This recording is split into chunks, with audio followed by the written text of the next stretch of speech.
They say the sun is a burning ball in the middle of nowhere floating. That's very hot. No, it's a lot of fire and it's very hot.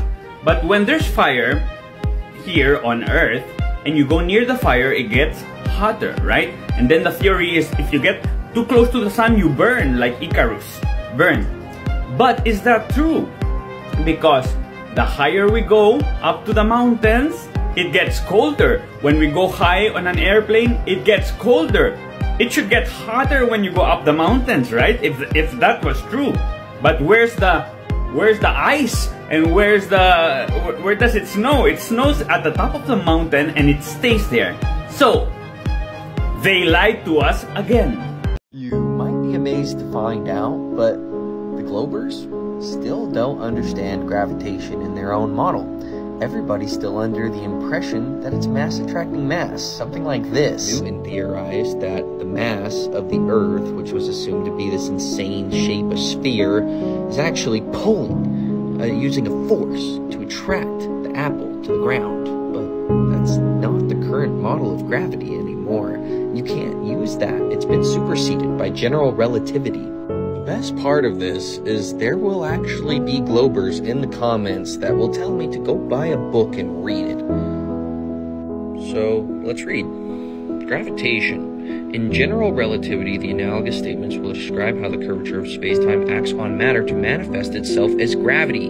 So it's not mass attracting mass. The curvature of space-time. What they're theorizing is something like this, that the vacuum of space that doesn't exist with no properties at all can be bent by physical matter, creating gravity wells. So it's just what you see under this theoretical fake Earth that doesn't exist. Essentially, all I'm trying to get at is when somebody comes to you in a debate and says, no, everything falls to the Earth at 9.83 meters per second squared. That proves gravity.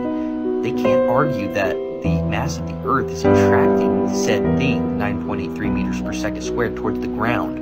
They have to argue that the space around that object is being warped into a gravity well, falling to the Earth, and there's absolutely no evidence for this. I'm not making this up. Right here, it is impossible to detect the existence of a gravitational field by means of local experiments. As usual, this entire model is unfalsifiable, which is not science. If you don't recall, it's also impossible to detect the orbit around the sun, which is supposed to be 66,600 miles an hour, right around there. Here's Einstein. Since then, I have come to believe that the motion of the Earth cannot be detected by any optical experiment. He went on to say that no experiment could prove this locally. Similar to gravity, pretty unfalsifiable. Doesn't seem like science. Have I mentioned dark energy and dark matter yet?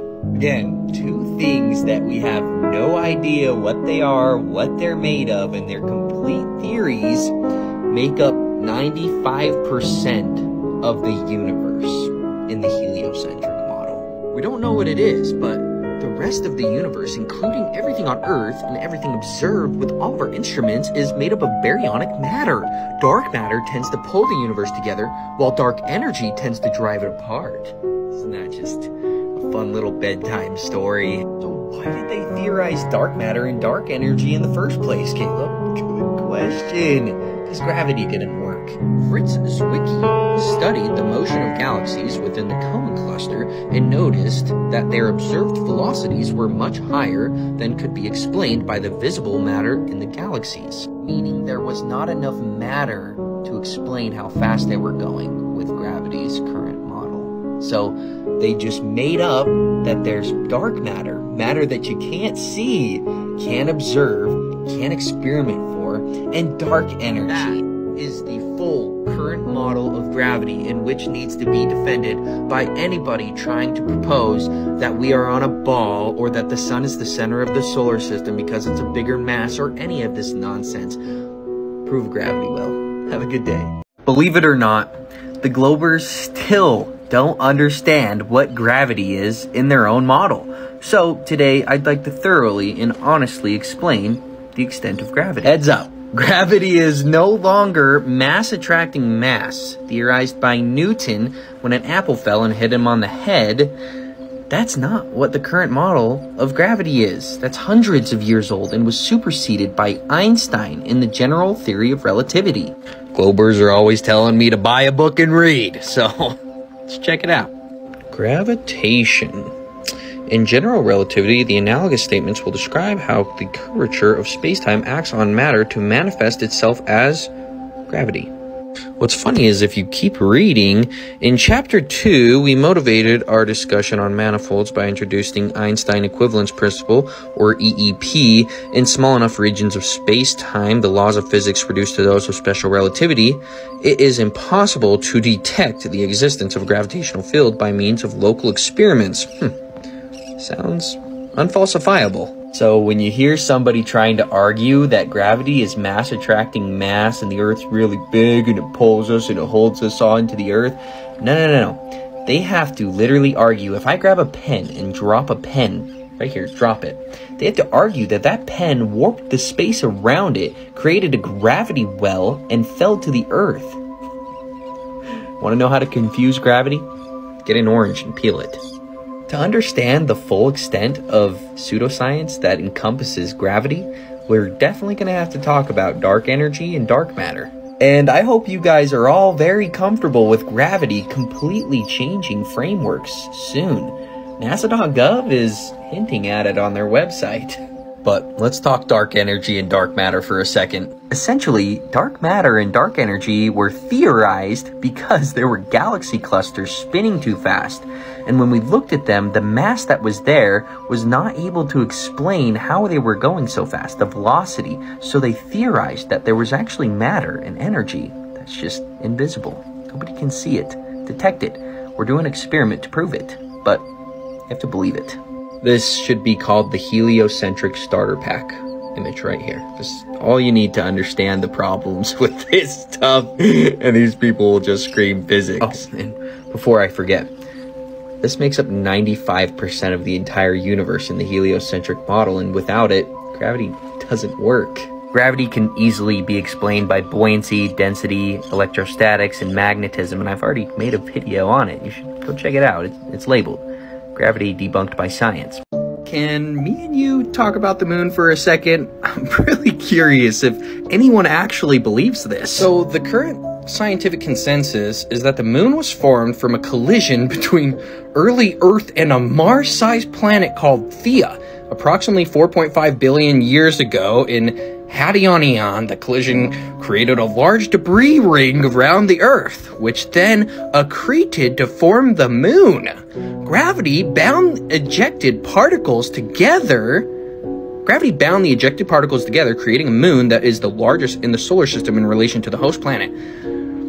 Some simulations suggest the moon may have formed immediately in a matter of hours when material from the Earth and Theia were launched directly into orbit after the impact. That doesn't make sense with Saturn. How would Saturn's ring stay exactly the same for thousands of years, but our ring around our Earth that hypothetically exists turned right into the moon, which then became tidally locked to the Earth, only shows us one face, is cyclical with 28 phases, affects women's periods. That just doesn't seem real to me, but let's keep reading. The collision also resulted in the 23.5. They changed it from 23.4 to 23.5, so it's not 666 on a 90-degree axis. That's weird.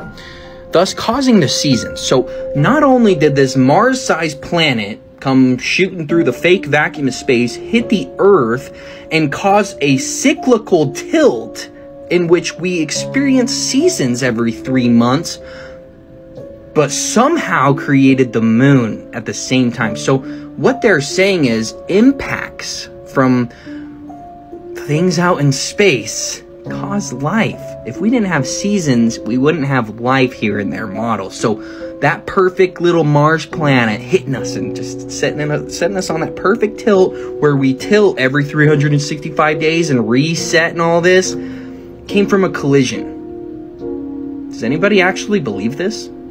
What up, fam? If you guys want to learn more about the true Earth, then you got to check out the Flat Earth Clock app. This is dope. Alright, this is what the app looks like. Just type in Flat Earth, you'll be able to find it. Alright, so on the main page, if you click the question mark, it'll lead you to this. And then from here, just click on whatever question you have, for example, seasons, and it will bring you to a playlist that's made that has a bunch of videos that answer these questions.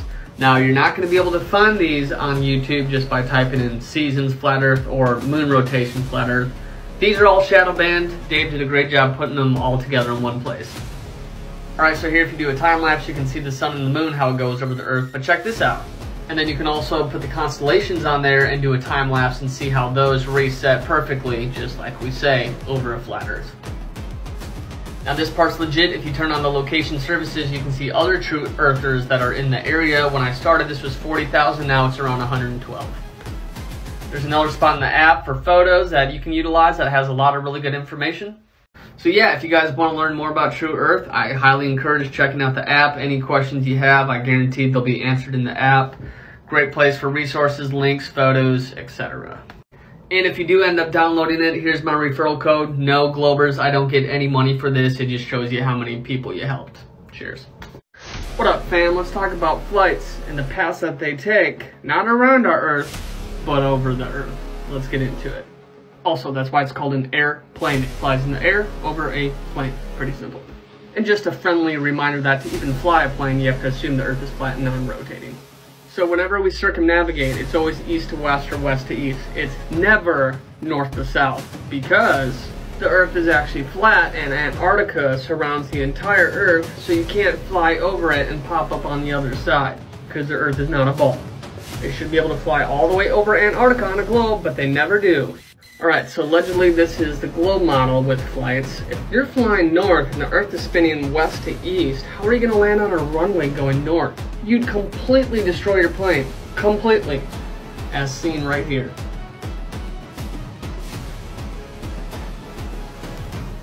When you're traveling at the speed of, we landed about 143 knots, so that's quite fast. So, the movement of the Earth is not negligible. It's basically standing still as compared to our motion at them. The ground looks to us like it's standing still. Yeah, not an issue. Yeah, no. Alright, now with all that being said, here's some actual flights shown on a globe and a flat map. Use discernment and figure out which one makes more sense.